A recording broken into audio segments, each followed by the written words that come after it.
Vegetables అన్ని mix చేసి ఏం చేస్తుంది అని అనుకుంటున్నారా? వీడియో ఎండింగ్ వరకు చూడండి ఏం చేస్తుంది అనేది. సాటర్డే ఈవినింగ్ అయితే ఇంట్లో మాత్రం అన్నం అయితే ఉండదు, ఖచ్చితంగా ఏదో ఒక టిఫిన్ అయితే చేయాలి. ఇదే మా వీక్లీ రొటీన్. మా మమ్మీ అయితే వెజిటేబుల్స్ అన్నీ కూడా వేసేసి మ్యాగీ అయితే చేసిద్ది. నార్మల్గా చాలా మందికి ప్లెయిన్ మ్యాగీ తినడం అంటే ఇష్టం కదా, కానీ మా ఇంట్లో అయితే అస్సలు అట్లాంటి వాటికి అలో లేదు.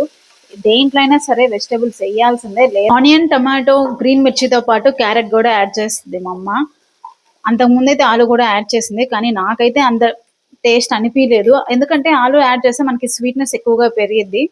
సో నేనైతే ఆలు వద్దంటాను. అందుకని నా కోసం అయితే ఓన్లీ ఈ 3 వెజిటబుల్స్ మాత్రమే యూజ్ చేస్తుంది. ప్లెయిన్ మ్యాగీతో కంపేర్ చేస్తే వెజిటబుల్స్ అన్ని వేసి చేసుకునే మ్యాగీ టేస్ట్ చాలా బాగుంటుంది. నేనైతే అదే ఎక్కువ ప్రిఫర్ చేస్తాను.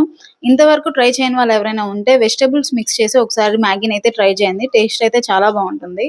ప్లెయిన్ మ్యాగీ కన్నా కూడా వెజిటబుల్స్ మిక్స్ చేసిన మ్యాగీ అయితే హెల్తీ అని చెప్పి మా మమ్మీ ఎక్కువగా వెజిటబుల్స్ తో చేసేదే ప్రిఫర్ చేస్తారు. తను కూడా అంతే ఇష్టపడుతూ ఉందన్నమాట. ఫైనల్లీ మ్యాగీ అయితే ప్రిపేర్ అయిపోయింది. మరి మీలో ఎంతమంది మాలాగా మ్యాగీని వెజిటబుల్స్ ప్రిపేర్ చేసుకొని తింటారో కమెంట్ సెక్షన్ లో కమెంట్ చేయండి.